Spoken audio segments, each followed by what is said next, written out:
د واده په اوله شپه ښځه ولګېده او خپل خاوند له په شودو کې نشه ورکړله. خو د ښځې سره بیا څه وشول په اخر کې ویډیو راسره لږه مکمل وګورئ او د نورو ملګرو سره هم شیر کړئ. ډېره سمغاموزه واقعه ده. ملګرو داسې وکړه چې د واده اوله شپه وه او خاوند دې کمرې ته ورغی. چې کله دا کمرې ته ورغی او د خپلې ښځې خوا ته کېناستو نو د ښځې ورته ویل چې ما له به لاس نه راوړې، ولې چې ما ته له یوه تحفه تیاره کړله هغه زه تاله درکړم نو د هغه پورې به ته ماله لاس هم نه راوړې او زما سره به خبرې هم نه کوې. نو چې کله دا ښځه ولګېدل که نه او شودې راواخیستل او په هغه کې ورته نشه واچېده او د خاوند له ورکړل ویل چې ما ته له دا تحفه درکړله ته دا دود وڅښه او د هغه نه پس چې دی نو دواړه به خبرې کوو. چې کله هغه په شوده څکلي دي که نه وروسته کې هغه خاوند په ډبل بیډ کې بهوشه شوی دی نو دا جینۍ ولګېده او د جیب نه وله چابیانې راواخیستلې.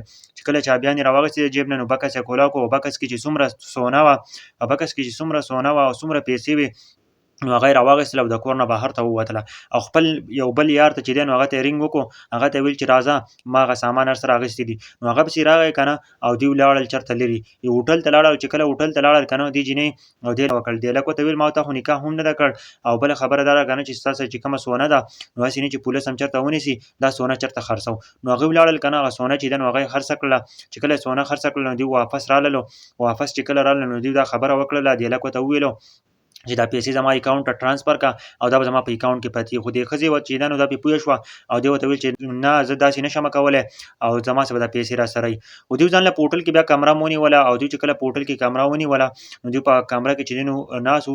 دې هلک ویل که نه ویل زه ورځم که نه چې د خوراک څه سامان راوړم که نه وږي شوو نو بیا چې دی نو زه بیا واپس راځم. نو دا لاړ که نه د خوراک څه سامان یې راوړو او د ډیو بوتل یې ورسره راوړو. په ډیو بوتل یې چې راوړل نو په هغه کې ورته نشې دوایي واچوله دې جینۍ ته.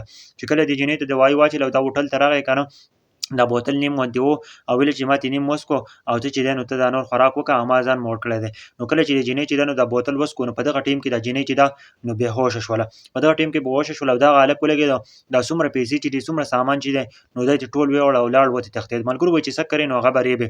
دا جینۍ چې کله په هوش کې راله که نه د جینۍ چې وکتل نو دې سره هېڅ څوک هم نه و. دې سره چې کومه پیسې وې نو هغه هم وړیاتې وې او هر څه چې و نو ختم شوي وو. نو دا جینۍ په دغه ټیم کې چې دی نو د لاس یې تندي ته راواچوه په ژړا باندې شوله. ویل چې ما د خپل خاوند سره دوکه وکړه نو زما چې دی نو یو بل یار ولګېد او زما سره دوکه وکړه او زما سره ټولې پیسې چې دي نو زما نه ویوړې. په دې ویډیو کې زموږ ډېر ښکلی عبرت دی ملګرو. چېرته هم چې څه کرې نو هغه به ریبې. په زندګۍ کې چاله دوکه مه ورکوه که نه ستا سره به هم دوکه کېږي. د ویډیو د ټولو پښتنو سره شیر کړه ډېر ښکلی عبرت پکې و. ښځې خاوند له دوکه ورکړله او یار چې دی نو هغه هم د دې جینۍ له دوکه بیا ورکړله. یار داسې کیسه ورسره وشوه. د ویډیو په اړه کې تاسو څه وایئ ښه کمنټ ضرور